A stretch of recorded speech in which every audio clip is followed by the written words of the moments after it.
বিনামূল্যে চক্ষু চিকিৎসা শিবির করে এলাকায় সাড়া ফেলল যুব সংকল্প ক্লাব। বৃহস্পতিবার তথা 23শে জানুয়ারি নেতাজি সুভাষচন্দ্র বসুর জন্মদিনে মানব সেবায় নিয়োজিত হল উত্তর ত্রিপুরা জেলার ধর্মনগর মহকুমার কদমতলা ব্লকাধীন দক্ষিণ কদমতলার জালাইবাড়ির যুব সংকল্প ক্লাব। এই দিনটি জেলা প্রশাসন থেকে শুরু করে বিভিন্ন স্কুল ও ক্লাবের উদ্যোগে পালন করা হয়ে থাকে। বেশিরভাগ ক্ষেত্রে বর্ণাঢ্য র্যালি, খেলাধুলা ও সাংস্কৃতিক অনুষ্ঠানের মধ্য দিয়ে পালিত হয় এই দিনটি। কিন্তু জালাইবাড়ি যুব সংকল্প ক্লাব এক ভিন্ন আঙ্গিকে এই দিনে মানব সেবার মতো বিনামূল্যে চক্ষু শিবিরের আয়োজন করে। অসমের শিলচর ERC হসপিটালের উদ্যোগে এবং জালাইবাড়ি যুব সংকল্প ক্লাবের পরিচালনায় ক্লাব গৃহে অনুষ্ঠিত হয় এই চক্ষু শিবিরের। এদিন দুপুর 12টা নাগাদ নেতাজি সুভাষচন্দ্র বসুর প্রতিকৃতিতে পুষ্পস্তবক অর্পণ করে চক্ষু শিবিরের শুভ উদ্বোধন করেন কদমতলা পঞ্চায়েত সমিতির চেয়ারম্যান মিহির রঞ্জন নাথ। সাথে উপস্থিত ছিলেন দক্ষিণ কদমতলা গ্রাম পঞ্চায়েতের প্রধান সজল গোস্বামী, ক্লাব সভাপতি জুনু মিয়া, চক্ষু চিকিৎসক সৌম্যদীপ পাল সহ অত্র এলাকার বিশিষ্টজনেরা। এদিকে উপস্থিত অতিথিরা বক্তব্য রাখতে গিয়ে নেতাজি সুভাষচন্দ্র বসুর জীবনী ও ত্যাগের কথা বিশদে আলোচনা করেন। সাথে এই মহতি দিনে জালাইবাড়ি যুব সংকল্প ক্লাবের বিনামূল্যে চক্ষু শিবিরের উদ্যোগকে সাধুবাদ ও স্বাগত জানিয়ে বলেন, এই ক্লাব পূর্বে যেভাবে মানব সেবায় নিয়োজিত ছিল তার থেকে পিছপা হয়নি আজও। তারা বলেন, জালাইবাড়ি এলাকায় 70% গরিব অংশের মানুষের বসবাস।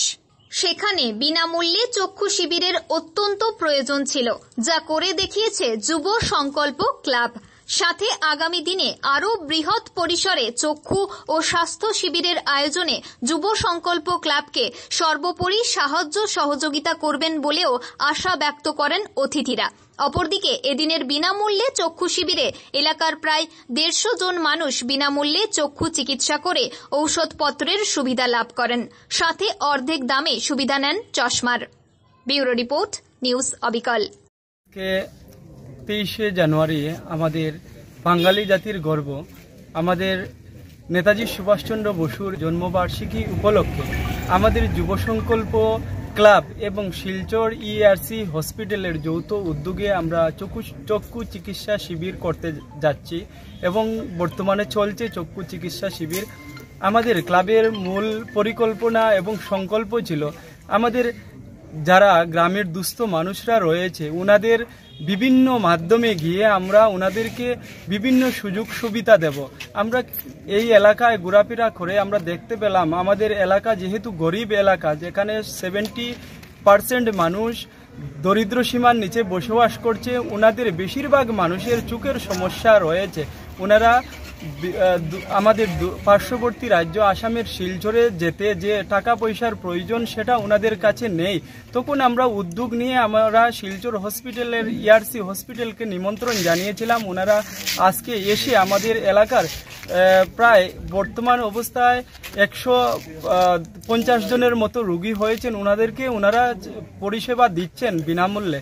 এবং আমাদের যে উদ্দেশ্য, আমাদের নেতাজি সুভাষচন্দ্র বসুর জন্মদিন উপলক্ষে আমরা যে উদ্দেশ্য রেখেছি, ওনার যে আত্মবলিদান ছিল দেশের জন্য, মানুষের জন্য, এবং আমরা যুব সংকল্প পরিবার ওনার পথ দেখানো পথেই আমরা চলে ওনার যে ভারত গড়ার স্বপ্ন ছিল সেই স্বপ্নকে বাস্তবায়ী রূপ দেওয়ার লক্ষ্যে আমরা আজকে এই চক্ষু শিবিরের আয়োজন করেছি।